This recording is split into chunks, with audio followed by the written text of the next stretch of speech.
어떤 길은 사람이 보기에 바르나 필경은 사망의 길이니라. 아멘.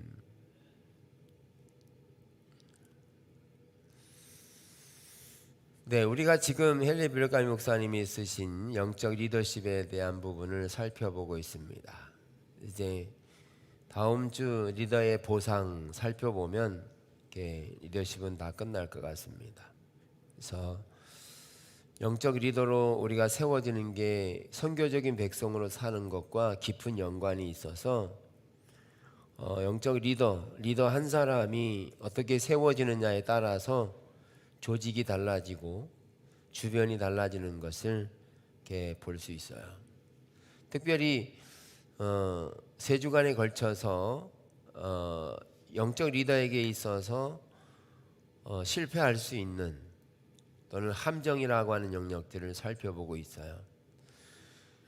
그래서 우리는 영적 리더로 세워지는 게 우선 중요해요. 왜냐하면 영적 리더는 일하는 자고 환경을 바꾸고 삶의 조직을 바꾸는 일이기 때문에 그건 누가 하느냐? 리더가 하는 겁니다. 그래서 리더가 세워지는 게 중요하고, 그렇게 리더로 세워졌지만 그 리더로서의 자리만 차지하고 기능을 발휘하지 못하면 영적 리더로 세워진 게 무의미해지죠. 그래서 영적 리더는 세워지고 그 기능을 발휘해서 영향력을 행사해서 삶을 기능으로 바꾸고, 그리고 조직의 문화를 바꾸는 일을 하게 해서 결국은 그 조직이 변화를 일으키고 또 진보적인 또는 새로운 하나님의 생명을 따라 살아가는 문화를 형성하는 일을 하면서 성공의 이력을 갖게 됩니다. 성공하는 거죠. 그래서 때로는 인원이 많아지고 교회가 세워지고 질적으로 이렇게 잘 자라나는 그런 교회로 성숙되는 것이 리더의 몫이기도 합니다. 그런데 그렇게 잘 세워지더라도 영적 리더는 마지막에 함정이라고 하는 요소에 빠지고 빠지지 않는 것에 따라서 그의 삶에 유종의 미를 거두거나 거두지 못하게 되는 거죠.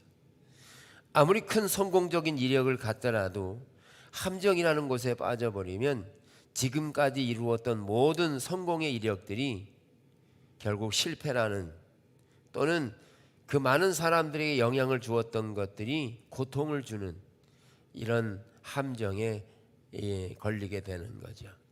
그런 일들이 작지 않게 많다는 사실을 우리가 살펴보면서 리더는 결국 유종의 미를 잘 거두어야 된다.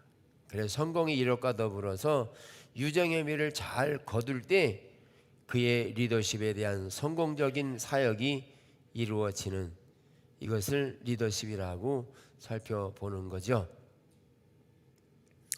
그래서 우리가 세 주간에 걸쳐 살펴보는 게 10가지의 함정, 리더가 빠질 수 있는 10가지의 함정이 있다라고 말하면서 이 함정에 빠지지 않도록 리더는 항상 자신을 경계하고 주의해야 한다는 것입니다.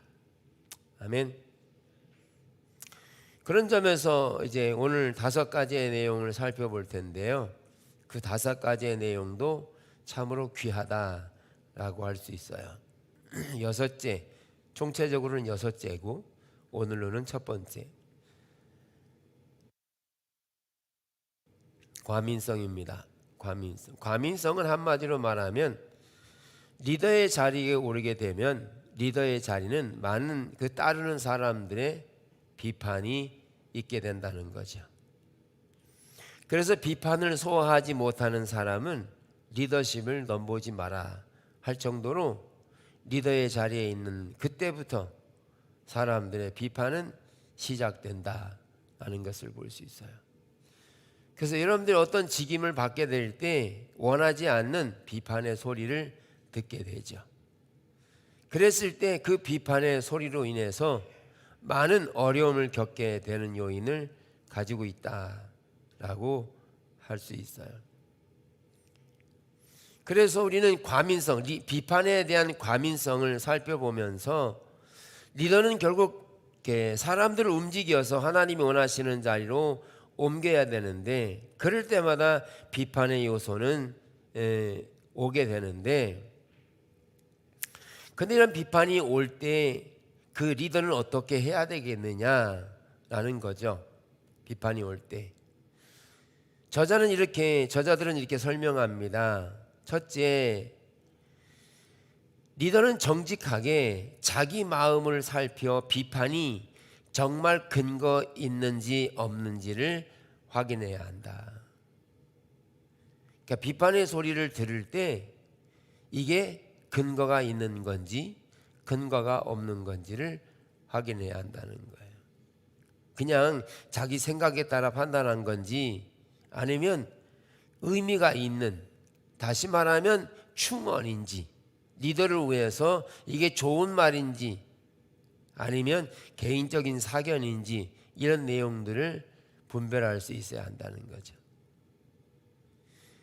어떤 경우에는 비판의 소리를 들을 때 하나님께서 그를 통해서 하시는 말씀도 주어져 있기 때문에 그렇습니다.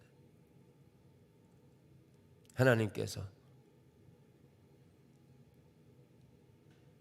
다윗은 인구조사를 할 때 그 부하의 소리를 듣지 못하죠. 충언을 하는 거죠. 하나님께서 다윗에게 주신 그 권력을 통해 주신 것이 너무 풍성한데 왜 인구조사를 하려고 하십니까? 그렇게 부하 직원의 판단을 이야기할 때 다윗이 말 듣지 않아요. 그래서 그로 인해서 3일 동안 엄청난 그 나라에 어려움을 겪게 되는 일을 초래해요. 그래서 리더는 비판을 듣게 돼 있는데 그 비판이 의미가 있는 건지 없는 건지, 근거가 있는 건지 없는 건지를 확인해 봐야 된다라는 사실을 말하고요. 그리고 그 일로 인해서 비난과 판단하는 소리를 들을 때 자기를 변호하려고 하는 생각을 내려놓아야 한다라는 겁니다.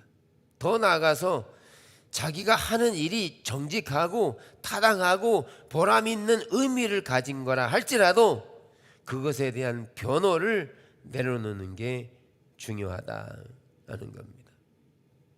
왜 변호를 내려놓아야 되느냐 하면 내가 하고 있는 일이 영적인 일이고 정직한 일이고 그리고 타당한 일이라고 여길 때 그 일은 반드시 이루어질 뿐만 아니라 그거에 대한 결과가 초래되고 이루어지기 때문에 굳이 자신을 변호할 필요가 없다는 거죠. 변호할 필요가 없다는 거죠. 왜? 내 일이 하나님 안에서 정직한 일이고 이것이 하나님이 이루어 가시는 일이라고 믿을 때 그걸 비판하는 소리에 대해서 우리는 과민성을 보이지 말고 하나님 반드시 그 일을 이루어 가실 것을 이해해야 한다는 거죠. 그래서 비난의 소리가 있을 때 그것으로 인해 비난의 소리 때문에 우유부단하거나 또는 낙심하거나 좌절해서는 안 된다. 여러분들이 예수를 믿는 것이 하나님 안에서 옳은 일이면 누군가가 여러분들을 예수 믿는 것을 판단하고 비난할 때 그거에 주눅들을 필요가 없다는 거예요. 왜?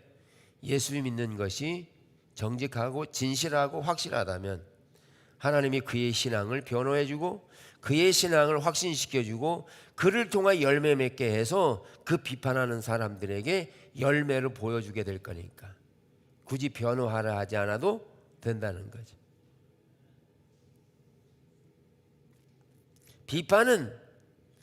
사람들의 비판은 그 사람들의 비판으로 인해서 두려움을 갖게 하는 요소가 있습니다. 그래서 영적 리더는 비판을 다른 시각으로 볼 수 있는 이해를 가지고 있어야 합니다. 리더에게 있어서 비판은 반드시 있는 것이고 또 마음의 상처를 남기기도 합니다. 비판을 받으면.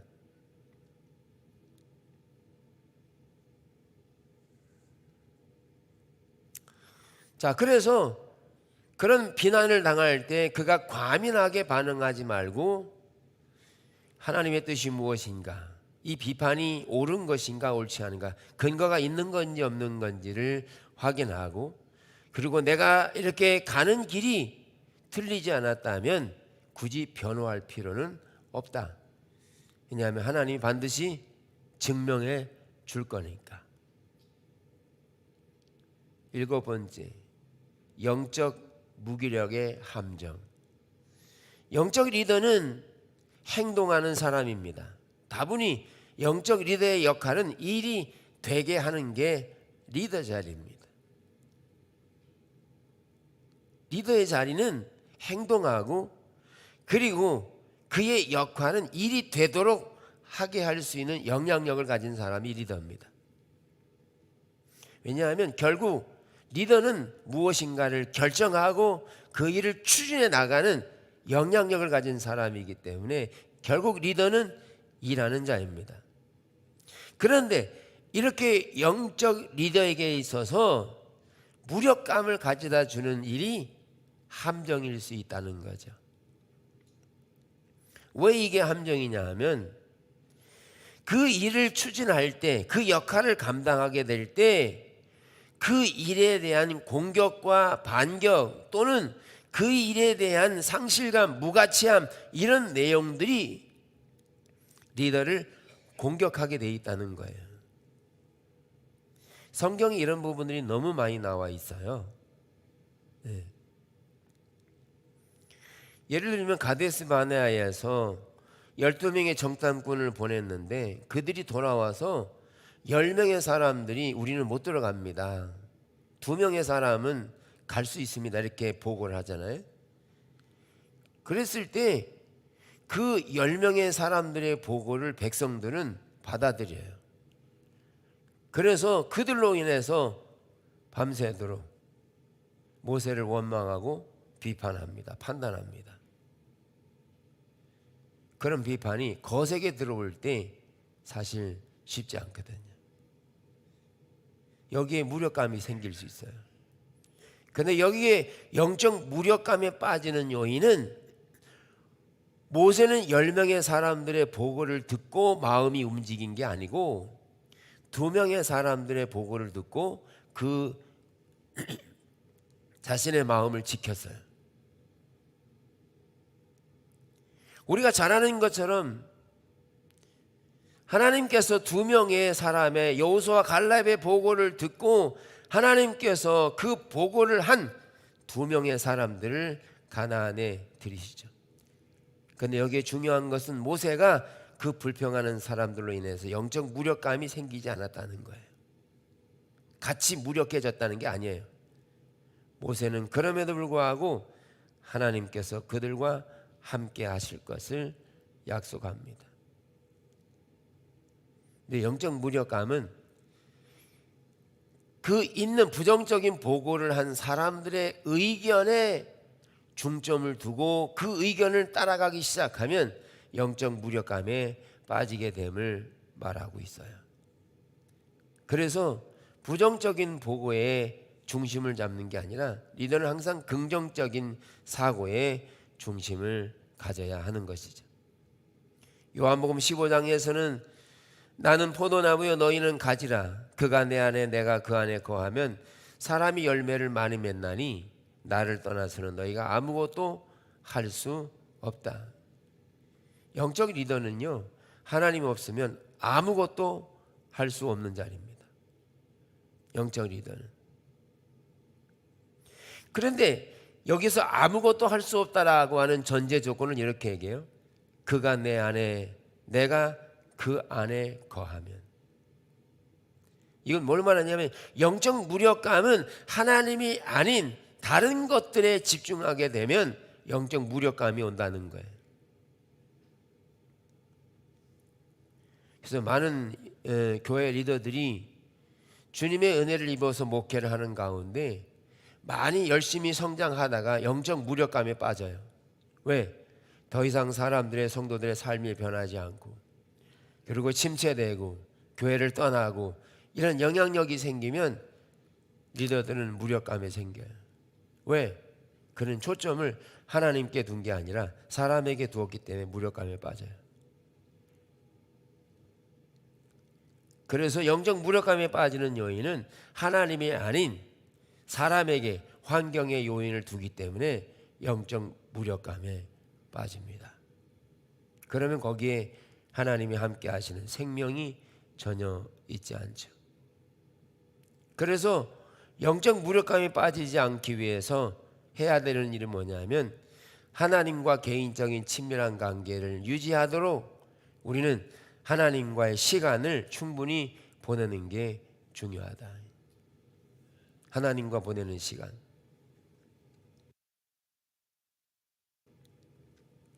지금 우리가 영성일기 쓰고 있잖아요.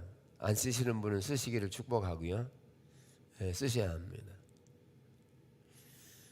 영성일기 쓰는 데 있어서 하나님과 어떻게 보내는지를 기록하는 것입니다. 여러분, 오늘 우리가 공적인 예배를 드리고 있잖아요. 예배하고 기도하고 헌금하고 이런 공적인 예배를 드려요. 그럼 이 공적인 예배는 함께 모여서 예배 드리는 것이기 때문에 개인적인 요소가 없습니다. 개인적인 요소가 거의 없어요. 또한 우리가 이렇게 예배를 드린다고 해서 우리의 삶의 영역이 하나님이 통치하시는 나라로 이렇게 되어지느냐? 다 그렇지 않거든요. 그 삶을 유지시켜 주는 것은 공적인 예배를 드렸기 때문에 그 삶을 죄를 이기고 억압을 이기고 그리고 질병을 이기고 이런 요소가 가능해지게 하는 만들어 주는 게 아니고 우리의 실제적인 삶을 살아가게 인도해 주는 것은 하나님과 나와 개인적인 친밀한 관계를 가져야 그 삶을 유지시켜 주는 거죠. 그러니까 여러분, 우리의 삶이 안 변하는 이유가 예배라고 하는 의식을 안 드려서가 아니에요. 이 예배가 부족해서도 아니에요. 하나님과 개인적인 친밀한 관계를 하지 않으면 우리는 죄를 이길 능력이 전혀 없어요. 죄 못 이깁니다. 봉사 많이 해도 죄 못 이깁니다. 죄를 이기는 것은 인격체이신 예수 그리스도가 우리 안에 살아 계실 때만 죄를 이깁니다. 의식이 이기게 하는 게 아니에요. 그래서 많은 분들이 교회는 많이 다니고 열심히 다니고 하지만 삶이 안 변하는 이유는 그가 개인적으로 하나님과 친밀한 관계를 하지 않기 때문에 삶을 능력으로 못 살아가는 겁니다.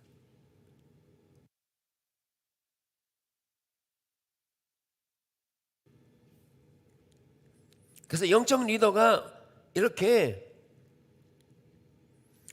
하나님을 바라보지 않고 지속적으로 환경과 사람을 보면 영적 무기력에 빠지는 것인데, 이런 영적 무기력에 빠져버리면 그가 속한 조직 자체가 영향력을 받는다는 거예요. 그 조직 자체가, 교회라고 하는 조직 자체가 영향력을 받게 되고, 회사는 회사의 모든 사람들이 영향력을 받게 된다는 거예요. 가정에서는요, 아버지가 우울하면 가족들 전체에 영향력이 생깁니다. 아버지가 화나 있으면 가족 전체에 영향력을 미쳐요. 리더가 전체에 영향력을 미치기 때문인 거죠. 그래서 리더는 매우 중요하기 때문에 하나님과의 친밀한 관계를 영적 리더는 가져야 할 시간을 확보해야 한다. 개인적으로. 그래서 하나님과 개인적으로 나눌 수 있는 기도하는 시간, 하나님을 만나는 시간을 확보해야 되고, 그리고 성경을 읽으며 때로는 연구해야 합니다. 그리고 매일매일 묵상집을 쓰거나 영성일기를 써서 하나님이 내 안에서 어떤 일을 하고 계시며 하나님이 어떻게 살기를 원하실지 등 이런 실질적인 삶의 내용들을 가지고 있어야 하고, 그런 삶에서 변화를 가져오도록 개인적으로 추구하지 않으면 늘 우리는 영적 무기력에 빠질 겁니다. 평상시는 괜찮아요. 아무 일도 없었을 땐 괜찮아요. 문제가 없었을 때는. 근데 문제가 발생하고 어려운 역경이 오고 환경에 문제가 발생하면 그때는 이기지 못합니다. 이게 문제인 거죠. 잘 나가고 돈 잘 벌고 괜찮을 땐 괜찮아요. 이스라엘 백성들이 광야를 지날 때 광야 지나가는 건 별 문제 아니었어요. 근데 앞에 홍해가 놓인 거죠. 홍해가 놓인 것도 괜찮아요. 뒤에는 애굽의 정예 군사들이 완전 둘러싸서 지금 죽게 생긴 거죠. 그러니까 이때 어떻게 하겠냐는 거예요. 이런 환경이 왔을 때 그때 그들의 신앙이 뽀록 나는 거죠. 뭐라고 말했어요? 하나님이 철저히 그들을 출애굽시켜서 해방시켜 놨는데 다시 애굽으로 돌아가자. 하나님이 어디 있느냐? 하나님 원망하고 불평하죠. 그게 그들의 신앙이었고요. 오늘날 우리의 신앙이 될 수 있다는 거예요. 그러니까 문제를 안 만나면 괜찮아요. 이제 문제를 만나면 내 신앙이 들통난다는 거예요. 영적 리더 역시 이런 상태에 있으면 영적인 무력감에 빠져서, 영적 리더가 무력감에 빠지면 어떻게 되는지 아세요? 그 눈길이 하나님께로 안 돌리면 시선이 다른 데로 갑니다. 다른 데로 가요. 예를 들면 리더가 취미생활로 돌아가는 거죠. 그걸로 대체해 버립니다. 옛날에 부흥 강사님 우스갯소리 한 게 있어요. 목사님이 어느 날 낚시를 좋아하셨어요. 근데 주일날에도 낚시하러 가는 겁니다. 집사님이 목사님 어디 가세요? 낚시하러요. 오늘 주일인데요. 웃으라고 한 얘기인데 안 웃으면 이상해요. 그렇게 자기 취미생활로 빠져요. 그리고 자기가 생각하는 방향이 하나님이 아니기 때문에 다른 욕심에 빠져요. 그러면 어떻게 되는지 아세요? 그 따르는 그 가운데 속해 있는 약물이들은 푸른 초장과 잔잔한 물가로 가지 못할 뿐만 아니라 풍요로운 삶을 누리는데 다 빼앗깁니다.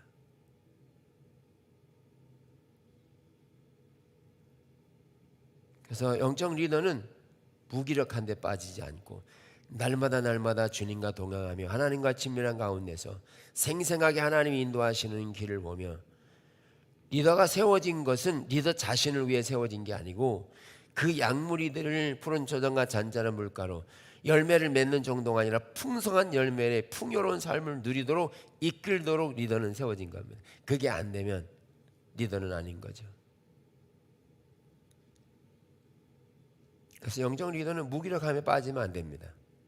철저하게 무기력에 빠지지 않도록 자신을 반드시 지켜야 합니다. 그러나 하나님과 개인적인 관계를 반드시 가져야 합니다.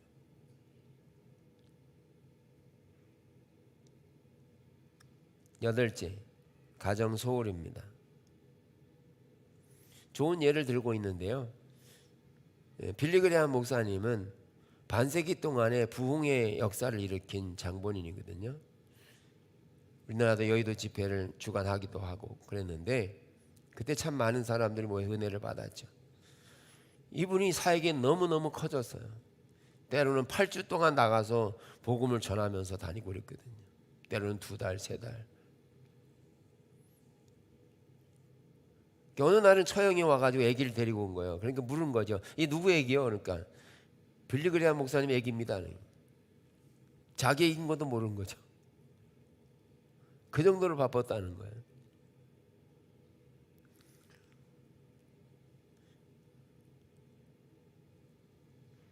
가정을 돌보는 일은 소중한 일이에요. 넬슨 만델라 아시죠? 남아공의 대통령이 되셨고 27년 동안 감옥에 있으면서 흑인 해방을 위해서 엄청나게 썼던, 그래서 흑인들에게도 참정권을 주고 투표권을 준, 그렇게 훌륭하게 일하신 분, 그분도 가정에는 실패한 거죠.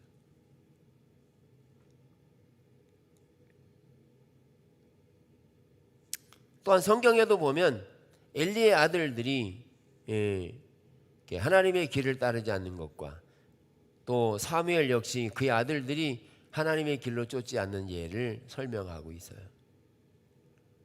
그걸 다 설명할 수는 없지만 그만큼 가정이 소중한데, 왜 가정이 소중하냐 하면 가정은 그 자녀들이 부모의 세대보다 더 뛰어난 일을 할 수 있는 존재, 잠재의식을 가지고 있다는 겁니다. 여러분의 자녀는 여러분보다 더 나은 세대로서 세상을 향해 나갈 수 있는 자원을 가지고 있는 세대들이라는 거예요. 다음 세대들. 나보다 못한 세대가 아니라 나보다 뛰어넘는 세대. 이걸 누가 말씀하셨냐면 예수님께서 성령을 보내신다고 말씀하면서 너희는 성령을 따라서 어떤 일을 할 거냐? 나보다 더 큰 일을 할 수 있는 세대라는 거예요. 여러분의 자녀들, 다음 세대들은 우리보다 더 훌륭한 일을 해낼 수 있는 세대들로 세워지기 때문에 가정을 소홀히 해서는 안 된다는 거죠. 우리나라에도 60년대 하나님의 부흥이 오면서 1세대들은요 거의 집에 안 들어가고 성전에서 먹고 자고 하다시피 가정을 소홀히 했습니다. 제가 처음에 신앙생활했던 교회 감리교인데 그분도 하나님의 부흥과 은혜를 많이 경험하고 부흥사로서 많이 사역을 감당하고 그랬어요. 근데 자녀를 못 돌봤어요. 그래서 탈선하고 문제시되고 그래서 결국은 거기서 지속적인 목회하지 못하고 떠나셔야만 했던 기억도 제가 가지고 있거든요.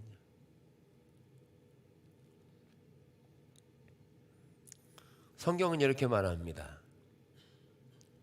신명기 6장에 이렇게 말합니다.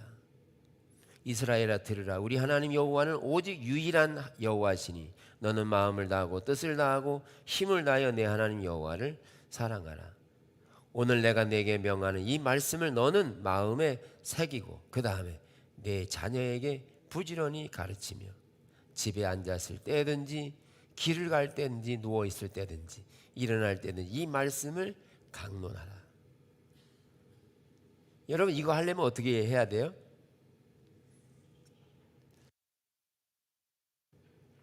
집에서도 길을 갈 때, 누웠을 때, 일어날 때 이러려면 어떻게 해야 돼요? 그 자녀들과 함께 하는 시간이 있어야 되죠.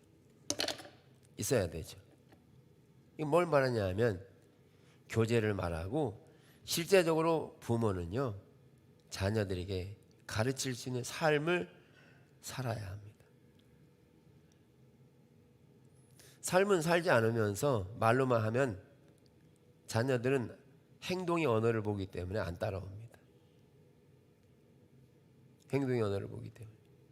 자녀를 아무리 예수 믿으라고 해도 말을 믿는 게 아니라 그 부모가 어떻게 사느냐를 보고 따라와요. 그러니까 부모는 중요한 리더의 자리에 있으면서도 다음 세대를 어떻게 키워날 것인가에 대한 세대가 그 다음 세대가 어떤 영향력을 가진 것인가에 대한 요소를 개발시켜주는 리더의 자리거든요. 그러니까 부모 세대도 잘해야 되지만 그 다음 세대 자녀들에게 지속적으로 하나님께서 말씀하신 것을 가르치고 지키고 하라는 거죠. 리더의 자녀는 차세대 리더를 대표할 수 있다. 부모보다 더 큰 영향을 세상에 미칠 수 있는 잠재력을 가지고 있다.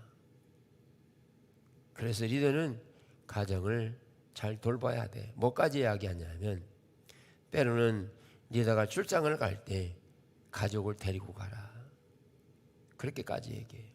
그만큼 가정이 소중하다는 거지. 함께 할 수 있는 시간들을 또는 기념일이나 생일이나 이런 시간들을 보내면서 같이 교제하고 즉 부모가 따라가는 삶이 어떤 것인가를 보여주고 이렇게 하라는 거죠.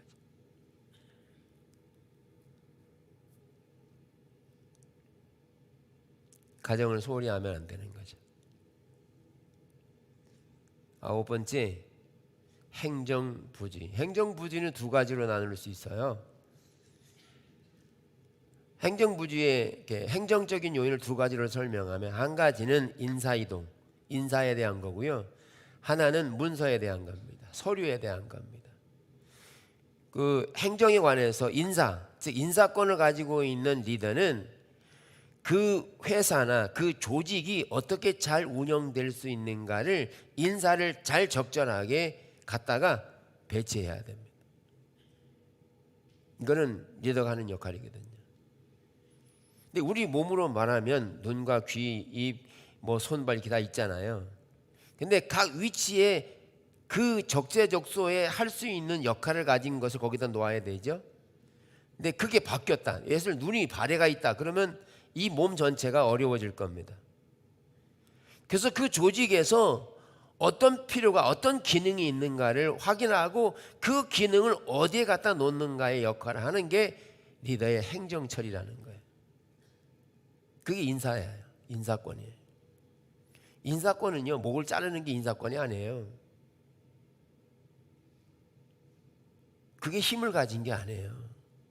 인사는요, 적재적소에 그 사람이 필요한 곳에 그를 거기에 둘 수 있는 행정적인 요인을 잘해야 한다는 거예요.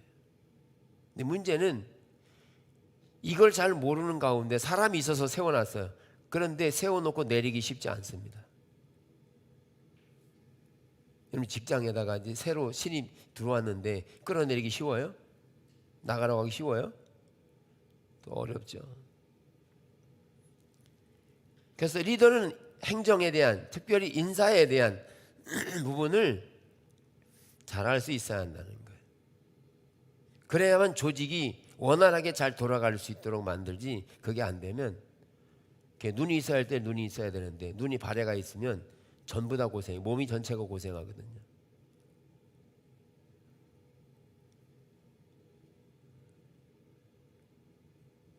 리더는 본질상 꿈꾸는 자다. 그들은 조직의 방향과 비전에 집중한 나머지 실제 그 목적에 도달하는 조직을 만드는데 소홀할 수 있다.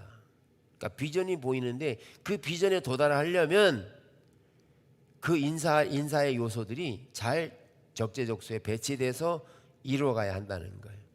비전에 초점을 둔 나머지, 차로 비유하면 차가 어떻게 되는지조차도 모르면서 비전만 있으면 어떻게 하느냐는 거예요.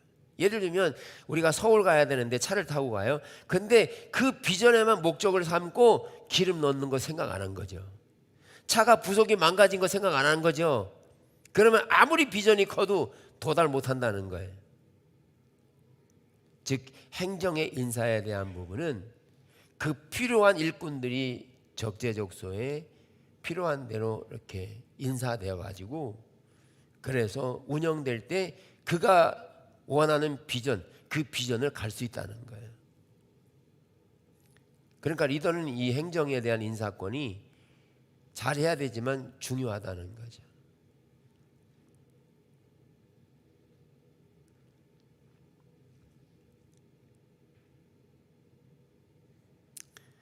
또 하나는 자료, 교회에 진행된 자료들을 잘 정리해 놓는 것이 중요하다. 행정적인 부분에서.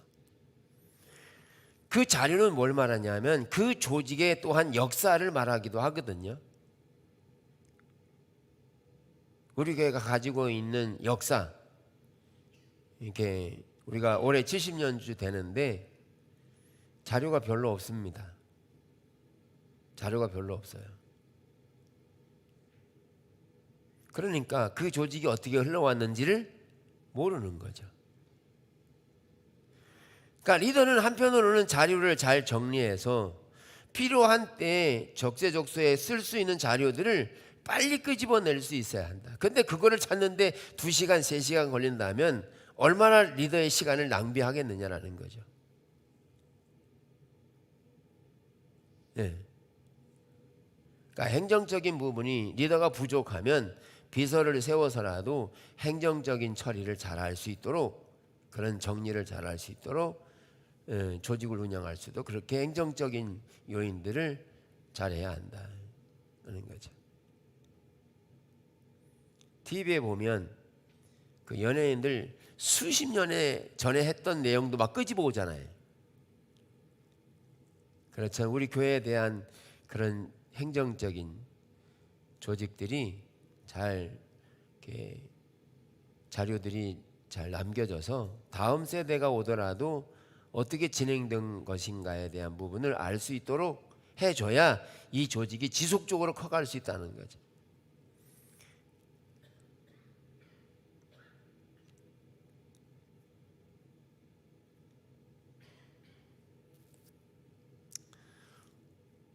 자, 이렇게 조직이 이렇게 행정적인 일을 해갈 때, 실제적으로 인사권을 행사할 때 일어나는 요인이 두 가지가 있어요. 우선 갈등이 일어납니다. 인사권을 행사하면 그 인사권에 대한 갈등이 발생해요. 즉 다시 말하면 그게 내게 맞는 요소인지 아닌지 이런 것에 대한 갈등이 일어날 수밖에 없다. 그런데 이런 갈등이 일어날 때 리더는 적극적으로 그 갈등의 문제를 해결하려고 해야 한다. 그거를 방치하고 자꾸 미루고 또 하기 싫어서 껄끄러워서 자꾸 밀어놓으면 나중에 한꺼번에 폭발하기 때문에 갈등의 문제와 관련해서 즉각적으로 반응하고 빨리 해결하도록 리더는 애써야 한다. 갈등의 문제를 적극적인 자세로 해야 한다. 근데 갈등의 시간이 길면 길수록 에너지는 많이 소비되는 거 아시죠? 부부로 예를 들면 부부싸움 했거든요. 근데 해결은 안 하고 계속 갈등으로만 있어요. 그럼 얼마나 에너지 소비되는지 아시죠? 그 갈등에 온 에너지를 다 쏟아요. 왜냐하면 일단은 같이 사는데 먹어야지, 어디 갈 건지 뭐 이런 거 다 얘기해야 되잖아요. 근데 갈등 사이에 있어, 해결이 안 돼서, 그러면 굉장히 스트레스와 에너지가 소비된다는 거예요. 그런 요인들을 계속 방치해 두면 나중에 이용거리가 되는 거죠. 문제시 되는 거죠. 그래서 우리는 갈등의 문제를 잘 해결하는 그 자리가 리더의 자리다. 해결해야 한다. 또 하나는 의사소통을 잘해서 갈등의 문제를 해결해야 한다. 의사소통. 사소한 갈등을 제때 해결해야 한다. 예수님이 역시 갈등의 문제와 관련해서 즉시 해결하셨는데, 마태복음 20장에 보면 세베대의 아들들의 어머니가 와서 예수님께 구하죠. 주님의 나라에 이를 때 우리 두 아들, 하나는 우편에 좌편에, 이야기할 때 예수님은 그들에게 말씀하시죠. 이게 누구를 위한 거냐? 마실 수 있느냐? 마신다니까요. 네, 이것은 너희를 위해 주는 것이 나를 위해 주는 거라고 그들의 갈등의 문제를 해결하죠. 그들의 요구에 대해 들어주시는 게 아니라 그들의 갈등의 문제를 해결해 주면서 이렇게 정답을 얘기해요. 너희 중에 누구든지 크고자 하는 자는 너희를 섬기는 자가 되고, 너희 중에 으뜸이 되고자 하는 자는 너희의 종이 되어야 하리라.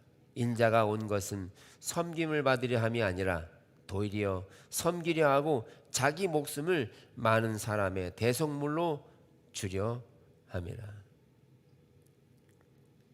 그러니까 예수님 그러시는 거죠. 내가 으뜸이 되고자 하느냐, 높아지려고 하느냐? 나는 섬기려 하고 죽으러 왔어. 그러니까 갈등의 문제가 해결되는 거죠. 그들이 예수님 왕 삼으려고, 예수님 하나님 나라에 갈 때 하나님 왕 삼고 나는 우편에 좌편에 이거 자리에 앉아 달라는 거잖아요. 근데 예수님 뭐라 하세요? 나는 죽을 거야.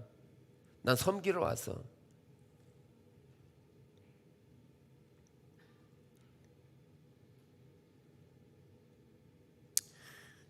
그래서 행정적인 처리를 잘 해야 그 자리가 모든 따르는 사람들에게 유익한 자리가 된다는 것을 가지고, 그렇지 않으면 리더가 함정에 빠진다.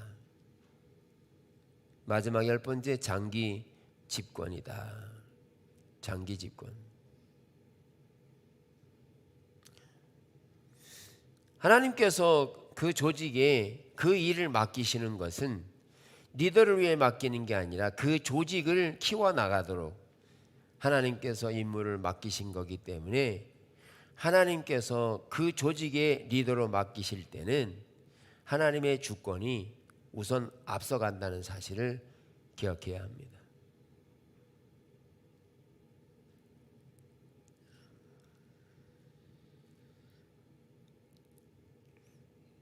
그래서 하나님께서 거기 리더를 세우셨을 때는 그 리더의 역할을 하게 하신 거잖아요.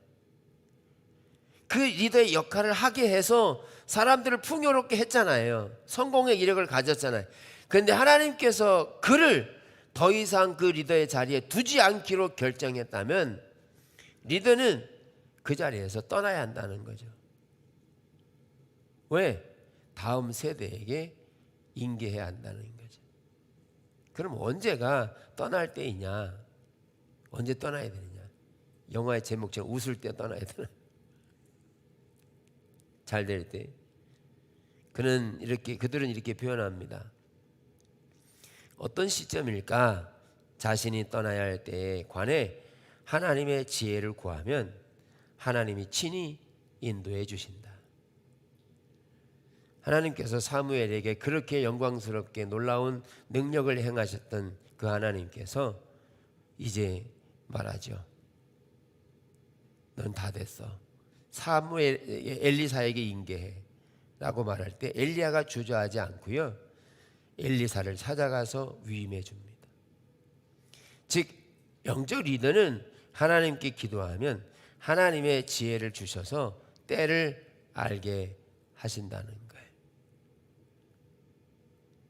또 조직의 실적이 하나의 메시지가 될 수도 있다. 그러니까 조직에 있는데, 리더로 있는데 여러 가지 현상이 벌어질 수 있는 거죠. 때로는 고전을 면치 못할 때거나 경쟁사에게 뒤처지거나 때로는 새로운 아이디어가 나고 창조적인 개발이나 하나님의 생명이나 이런 요소들이 변화를 일으키지 않을 때, 이때는 리더가 자신을 돌아봐야 될 때다. 침체되는 거죠. 침체되는 거예요. 이거는 영적 무기력과도 연결이 되어 있는데요, 영적 무기력은 말 그대로 영적으로 무기력해진 걸 말하고요, 여기서 무기력이라고 하는 말은 더 이상 하나님이 쓰시지 않는 걸 말해요. 영적 무기력은요, 주님을 찾고 간구하고 그러면 하나님의 비전과 약속들, 생생한 것들이 나타나지만 여기에 이 변화가 일어나지 않는다는 것은 더 이상 하나님이 그를 통해서 일하시지 않는다는 거예요. 이때가 떠날 때라는 거예요. 기도해도 하나님의 비전이 더 이상 주어지지 않고 생명력이나 활동력이나 이런 것들이 기도해도 하나님을 찾는데도 안 나타나는 거예요. 이때는 리더가 떠날 때라는 거죠. 다음 세대를 하나님이 준비하셨음을 알아야 한다는 거죠. 이거를 리더가 알아야 한다는 거죠. 그래서 이 모두가 뭔가 변화가 필요하다는 신호이다, 이렇게 말하고 있거든요.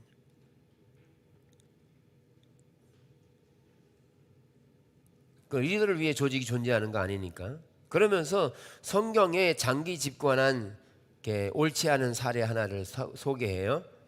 그게 뭐냐 하면 히스기야 왕입니다. 열왕기하 18장에 나오는 히스기야인데, 히스기야는요 하나님이 인정하시는 훌륭한 리더였어요. 성경은 그를 이렇게 표현합니다. 히스기야가 이스라엘 하나님 여호와를 의지하였는데 그의 전후 유다 여러 왕 중에 그러한 자가 없었으니. 훌륭한 리더죠. 앞뒤에 그럴 만한 사람이 없었을 만큼. 근데 하나님께서 그를 부르시려고 해요. 네 사회 끝났어. 그래서 이사야에게 가라고 합니다. 하나님께 당신의 생명을 취하십니다. 이제 죽을 준비하세요. 정리하세요. 그런 거예요. 그랬더니 히스기야가 하나님 앞에 애통하며 하나님 살려주세요, 기도했어요. 그랬더니 하나님께서 해를 중지시키면서까지 15년 더 살게 해요. 그런데 이 일을 두고 성경이 두 가지로 이렇게 잘못된 걸 지적하는데, 첫째는 15년을 더 삶으로 인해서 이 히스기야가 뭐 했냐면 바벨론에게 자기들이 가지고 있는 왕궁에 있는 금은 보화를 자랑하듯이 다 보여줬어요. 그래서 나중에 바벨론이 쳐들어와서 그거 다 빼앗아 갔어요. 전쟁 난 거죠.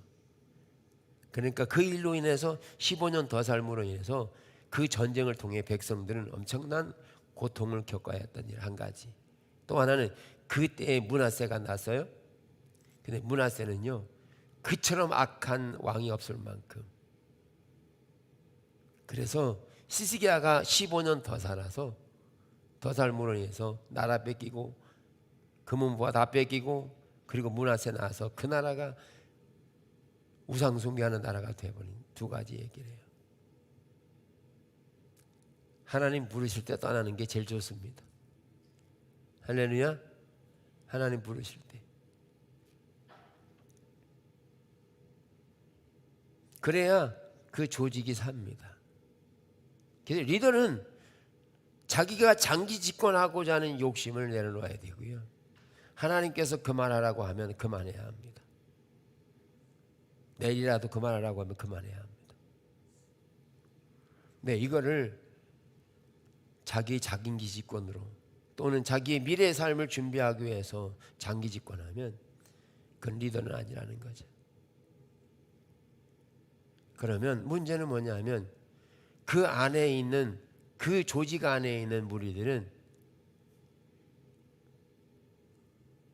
그 리더로 인해서 많은 어려움과 고통을 겪어야 되는, 열매를 맺지 못하는 그런 상황 가운데 빠지는 거죠.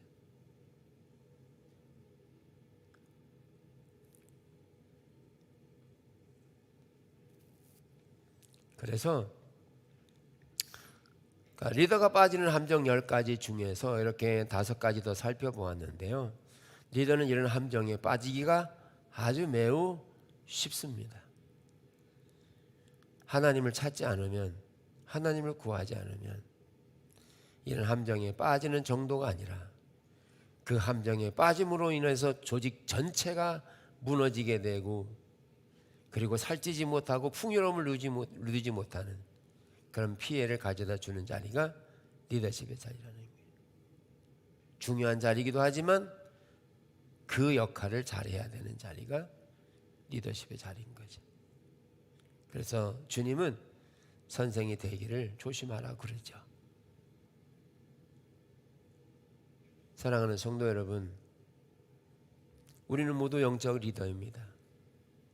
믿지 않는 사람들에게 갔을 때 그들에게 영적 리더로 어떤 모습을 보여주냐는 거예요. 어렵고 힘들면 믿지 않는 사람들에게 나 힘들어 죽겠어 이러면 결국 그는 하나님의 살아계심과 전능하심을 완전히 무시해버리는 거잖아요. 하나님 전능하지 않아 이런 말이잖아요. 내가 울상을 보이고 낙심하고 좌절하고 있으면 안 믿는 사람들이 올 때 야 예수 믿어도 뭐 별반 없네 그럴 거 아니에요.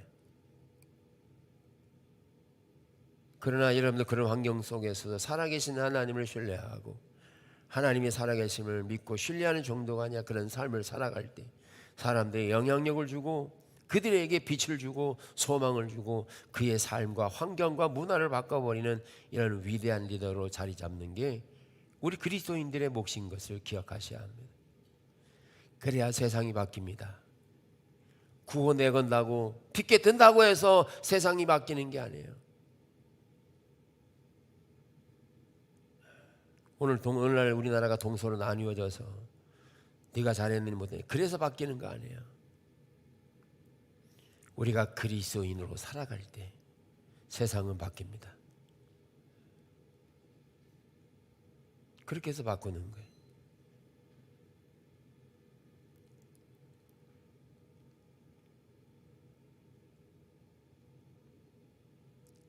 여러분 한 사람 한 사람이 그렇게 영적 리더가 되시기를 축복합니다. 그 사람들이 깜짝 놀래야 합니다. 야, 저 사람은 다르네. 어떻게 이렇게 낙심하지 않지? 어떻게 저렇게 항상 기뻐하지? 어떻게 즐거워하지? 야, 이렇게 감탄하고 감격하고 야 나도 그렇게 해봤으면 좋겠다. 본받고 싶다. 이런 세대로 우리가 나아가는 한 사람 한 사람이 될 때 그 주변이 바뀌기 시작하고 세상을 바꿀 수 있는 거죠. 아멘. 하나님 우리를 그렇게 영적 리더로 부르셨음을 기억하셔야 합니다. 성령님 우리를 그렇게 인도하시기로 작정하시고 함께 하십니다.